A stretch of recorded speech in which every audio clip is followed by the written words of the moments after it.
Friends আমি রিয়ার আমার রান্নার রকমারি চ্যানেলে আরেকটি পর্ব দেখার জন্য সবাইকে ওয়েলকাম জানাই। আমলা দিয়ে গ্রাম বাংলার ঐতিহ্যবাহী অতি পুরাতন একটি ট্রেডিশনাল রেসিপি নিয়ে আজকের পর্বে চলে এসেছি। সম্পূর্ণ নিরামিষ একটি রেসিপি থেকে শেষ পর্যন্ত দেখার অনুরোধ রইল।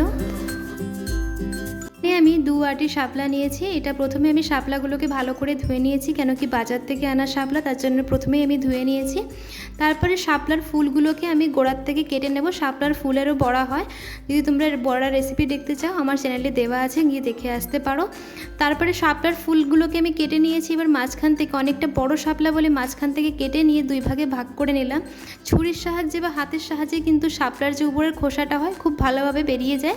আমি একটু তাড়াহুড়ো আছে বলে আমি ছুরিটা ব্যবহার করছি। ছুরির সাহায্যে একটু বড় বড় করেই আমি কেটে নিয়েছি, কেন কি একদম শাপলা তো জলের মধ্যে হয় আর খুব সহজেই কিন্তু একদম গলে যায়, একদম ঢাকা লাগে না, তার জন্য একটু বড় বড়ই করেছি, না হয় একদম ঘন্ট হয়ে যায়।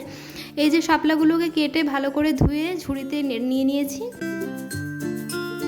একটা টমেটোকে একটু পেস্ট করে নিয়েছি, আর এখানে কাজু বাটা করে নিয়েছি। তারপরে কড়াইতে দিয়ে দিলাম সাদা তেল, সর্ষের তেলও ব্যবহার করতে পারো। 1 চামচ মতো দিয়ে দিলাম কালো সর্ষে। কালো সর্ষে 10-12টা মতো ফোটা শুরু করলেই একটা গোটা শুকনো লঙ্কা, কাঁচা লঙ্কা আমি শাপলার মধ্যেই দিয়ে রেখেছি। এবার শাপলাগুলোকে ছেড়ে নেব। শাপলাগুলো আমার অনেক আছে, তার জন্য একটু অল্প অল্প করে পরিমাণ দিয়ে একটু নাড়াচাড়া, যখন একটু কমবে তখন আমি আর একটু দিয়ে দেবো। ফ্লেমটা আমি হাই দিয়ে শাপলাগুলোকে একটু ভালো করে ভেজে নেব। ভাজা ভাজা হতেই দেখবে আস্তে আস্তে জল ছেড়ে দিয়েছে, শাপলার পরিমাণটা অনেকটাই কমে গেছে। এই যে অনেকটা কমে যাওয়ার পরে আমি আর একটু যা ছিল ওইটা দিয়ে দিয়েছি। গ্যাসের ফ্লেমটা কিন্তু হাই আছে, অনেকটা শাপলার থেকে জল বেরিয়ে গেছে। এবার শাপলাগুলো একটু সাইড করে মাঝখানে যে জলটা আছে ওইটা একটু টানা আরম্ভ করলেই আমি দিয়ে দিয়েছি নুন আর টমেটো বাটা দিয়ে দিয়েছি। এবার ভালো করে একটু মিক্স করে নেব।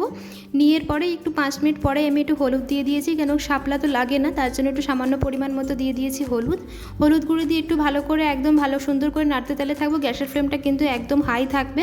শাপলা কিন্তু ঢাকলে হয় না, শাপলা ঢাকলেই কিন্তু একদম গলে যায়। তারপরে দিয়ে দিলাম কাজু বাটা, সবার শেষেই কাজু বাটা দিয়েছি। এবার ভালো করে নাড়তে তালে থাকবো। গ্যাসের ফ্লেমটা হাই থাকতে দেখতেই পারছো অনেকটাই জল টেনে নিয়েছে। আর 5 থেকে 7 মিনিট মতো নাড়াচাড়া দিয়ে পরেই আমি শাপলাটাকে নামিয়ে নেব। দেখলাম জলটা অনেকটা টেনে নিয়েছে। এবার দিয়ে দিলাম স্বাদ অনুসার চিনি।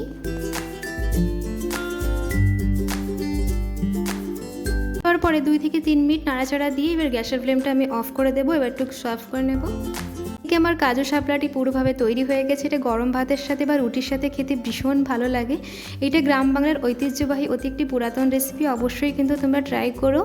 আশা করি তোমাদের ভীষণ ভালো লাগবে। আর এই রেসিপি যদি তোমাদের ভালো লেগে থাকে, আমার চ্যানেলে যদি নতুন বন্ধু হয়ে থাকো, রান্নার রকমারি চ্যানেলটিকে অবশ্যই সাবস্ক্রাইব করে দিও। পাশে থাকা বেল আইকনটিকে অবশ্যই প্রেস করে দেবে, যাতে নতুন কোনো ভিডিও দিলে প্রথমে যেন তোমাদের কাছে যায়।